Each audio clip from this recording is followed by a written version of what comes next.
영장 심사 마치고 나와서의 장면이 상당히 좀 인상 깊었습니다. 일단 차량도 바뀌었고요.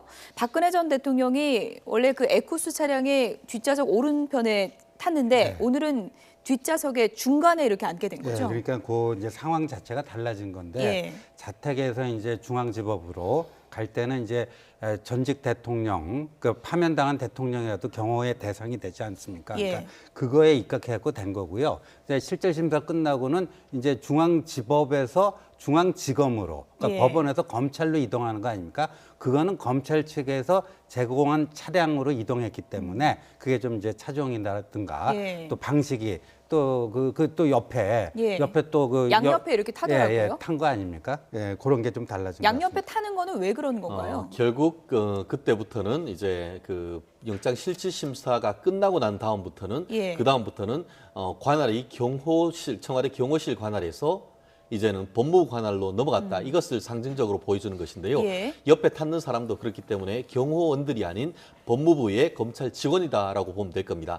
아시다시피 가운데 탔는 것은 마치 1996년에 전두환 전 대통령이 그 합천으로 갔을 때에 차를 타고 오면서 양옆에 검찰 직원이 있었던 것처럼 이제는 혹시나 도주의 우려나 이런 부분들이 있을 수 있기 때문에 영장에 대한 판단이 있을 때까지 검찰이 짧은 기간, 법원에서 검찰까지 뭐 1, 2분밖에 안 걸리지만 예. 어떤 신병을 확보했다는 취지에서 그랬습니다. 다만 다른 그 케이스 같은 경우에는 뭐 수갑을 채워나가거나 이런 부분이 있을 수 있는 것 같은데 예. 오늘 오늘 현장 영상을 봤을 때는 그렇지는 않고 양옆에 그냥 경호하는 예. 취지로 앉았는 그런 모습을 볼 수가 있었던 것 그리고 같습니다. 또 한 가지 다른 게 대기할 때도 혹시나 구치소 가서 수의 입고 기다리지 않을까 앞선 그 다른 사람들의 경우에 그랬는데 그렇죠. 오늘은 또 검찰청사에서 10층에서 그냥 수의를 입지 않고 기다리게 됐어요.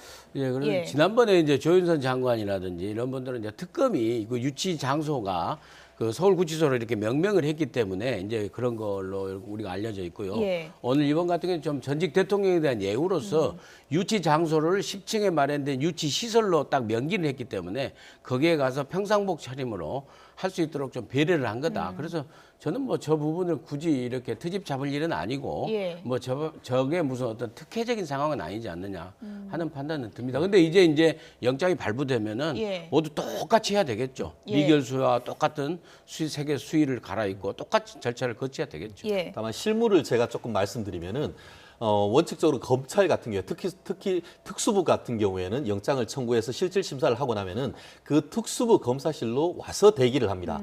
그렇기 때문에 뭐 구치감으로 간다든가 서울 구치소로 가는 것이 원칙이 아니라는 것을 좀 말씀을 드리고 싶고 지난번에 그 이재용 부회장이라든가 다른 분들이 이 그 서울 구치소로 갔던 이유는 특검 같은 경우에는 검찰청이 아니고 일반 건물입니다. 예. 그러다 보니까 거기에 고치할 수 있는 구체적인 장소가 없었기 때문에 부득이 그렇게 했는 것이지 예. 이번에 그 박근혜 전 대통령을 그 어떤 서울구치소로 보내지 않고 서울중앙지검으로 보낸 것이 어떤 특혜라고 보기는 현실적으로 어렵지 않을까 지금 싶습니다. 이제 긴 시간 초조한 기다림이 이어질 것 같은데 어떻습니까? 기다리는 동안에는 누가 뭐 배석하거나 이럴 수가 없고 혼자 있게 됩니까? 결국은 그 같은 경우에는 예. 옆에 혼자 있을 수도 있겠고 예. 아시다시피 기다리는 동안 경우에 따라서는 어떤 극단적 선택이나 어떤 돌발적 행동을 할지도 모릅니다. 예. 그렇기 때문에 제가 추측한데는 여성 교도관이 옆에서 같이 있을 가능성이 상당히 높지 않을까 추측을 해봅니다. 예.